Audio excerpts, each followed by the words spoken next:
Tactical Masters releases on June 8th, except actually I tricked you, it got delayed to August 26th. Surely it will still be relevant by the time it comes out. Here's everything you need to know. Valence are a series of water spellcaster and fire machine pendulum monsters with effects that focus on moving cards around zones on the board. All of the low-level monsters can summon themselves from the pendulum zone to the monster zone above it, and all the high-level ones do the same if you control a Valence of their attribute or the corresponding field spell. Shinonome can search a Valence spell, and when she's moved from one monster zone to another, she can search a Valence monster. This card says Summon, Search, Search. This is the good one. Baron can move another Valence you control from one monster zone to an adjacent monster zone, and when it's moved, can move a Valence from the pendulum zone to an adjacent spell and trap zone. Scion has 2 coin flip effects, so I wouldn't actually bother talking about him if I didn't want to point out that the coin flips represent the game rolling for damage, which I think is a really cute reference to the deck's tactical RPG inspiration. Viscount can place a Valence from the face-up extra deck into the spell and trap zone, and when it's moved, can place a Valence from the extra in the pendulum zone. Nazuki can move a Valence from one monster zone to an adjacent one, and if it's moved, can summon a Valence from the spell and trap zone. Marquess is Morphtronic Smartphon for some reason, and if it's moved, it has the same effect as Nazuki, but with Snipe Hunter RNG. Wait,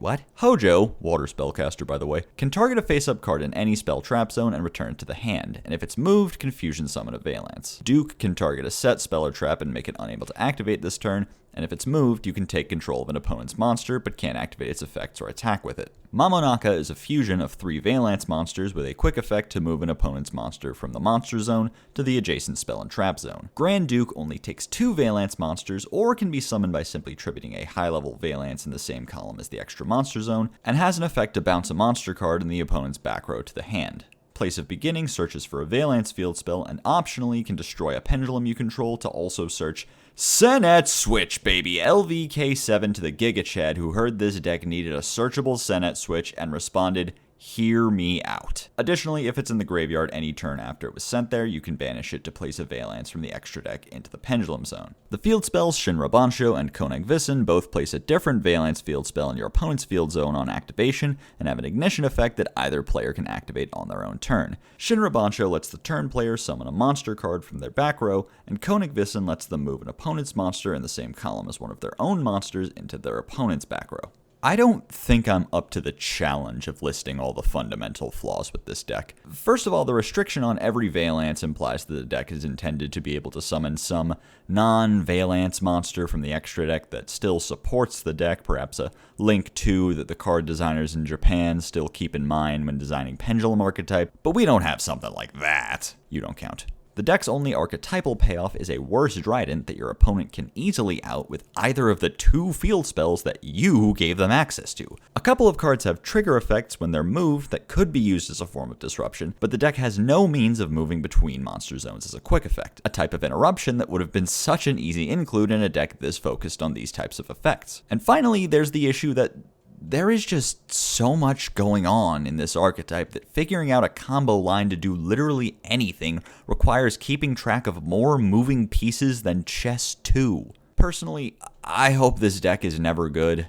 I hope it's never close to playable, because if I have to read these cards ever again, I'm going to Emerin myself. Labyrinth is a series of fiend monsters that support normal trap cards. Ariane can send a normal trap from hand or field to the graveyard to summon any level 4 or lower fiend from deck, and if a monster leaves the field by your normal trap's effect, you can draw a card, then either summon a fiend from hand or set a spell or trap from hand. Ariana adds a Labyrinth card from deck to hand when it's summoned, and has the same effect as Ariane when a monster leaves the field by a normal trap effect. Both Chandragleer and Emperor Stovey have the same effect to send themselves from hand or field to graveyard and discard 1 to set a Labyrinth spell or trap from hand or deck, and can add themselves back to hand when a monster leaves the field by a normal trap. Coup Clock, no one say it, can discard itself to allow you to activate 1 normal trap the turn it was set, and can add itself back or summon itself from the graveyard when you send a card from hand to graveyard as a cost for a Labyrinth monster. Labyrinth Archfiend can summon itself when a trap card is activated, and on summon can set a trap card from deck that activates specifically when an attack is declared. Lovely Labyrinth of the Silver Castle keeps your opponent from responding to your normal traps with monster effects, can set a normal trap from graveyard once per turn, and if a monster leaves the field by a normal trap effect,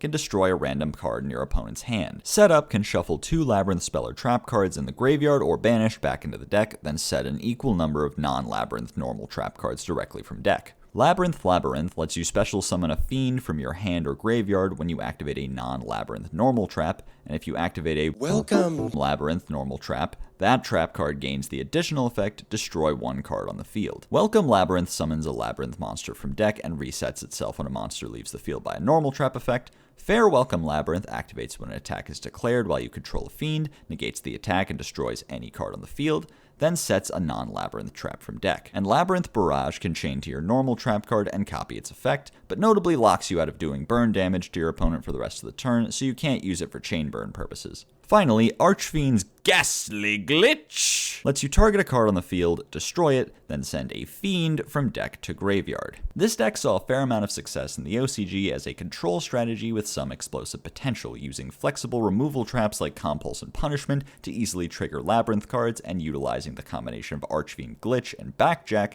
to get even more traps into rotation. There's also been lists that made use of the field spell's effect to summon any fiend monster as a way to cheat out floodgates like End of Anubis. And using this logic, there might be some way to combine this strategy with the upcoming Dark World support, but that's highly speculative at best. Runic is a series of quick play spell cards that give you a choice between either a utility effect that also banishes some number of cards from your opponent's deck, or summoning a runic monster from your extra deck, then regardless of which effect you pick, skips your next battle phase. Tip searches any runic card from deck, Freezing Curses negates an opponent's monster, Flashing Fire destroys an opponent's special summon monster, Destruction destroys an opponent's spell or trap, Golden Droplet gives your opponent a draw, Dispelling discards a card from their hand when they add a card from deck to hand, Slumber makes one monster on the field unable to attack for the rest of the turn, but protects it from the next time it would be destroyed, and Smiting Storm banishes cards from your opponent's deck up to the number of cards they control. Runic Allure is a continuous spell that banishes an additional card from the opponent's deck whenever a quick play spell is activated,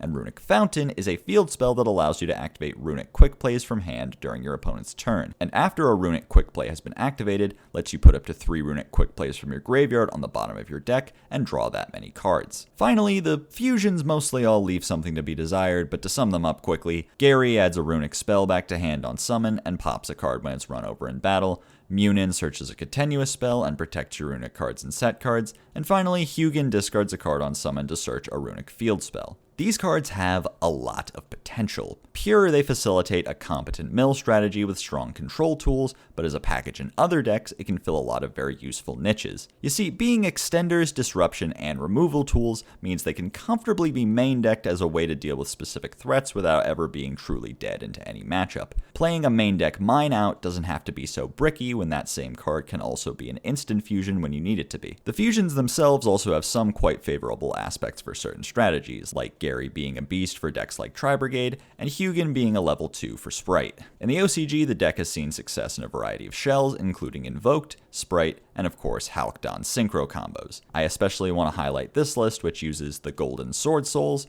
purely on account of being a battle fader that is also a tuner. And of course, because people are monsters, there does exist a burn variant that aims to convert the banished cards into a win condition much earlier with DD Dynamite. In addition to these new archetypes, this set features a few notable reprints, including Droll and Lockbird as a rare. Huge news seeing how despite being over 10 years old and not meta-relevant in a long time, the card's cheapest printing was still an $8 structure deck common. Also, everyone's second, third, and fourth favorite copies of Imperial Order, Anti-Spell Fragrance has not only been reprinted, but given a collector's rare version. Rip to anyone coping that it would be banned soon, Konami R&D knows something that we don't. Also interesting that this card is part of an odd trend in this set of reprinting direct counters to the very decks being introduced. Like they were afraid people would think these cards are too busted, so they made sure to include some cards that beat them.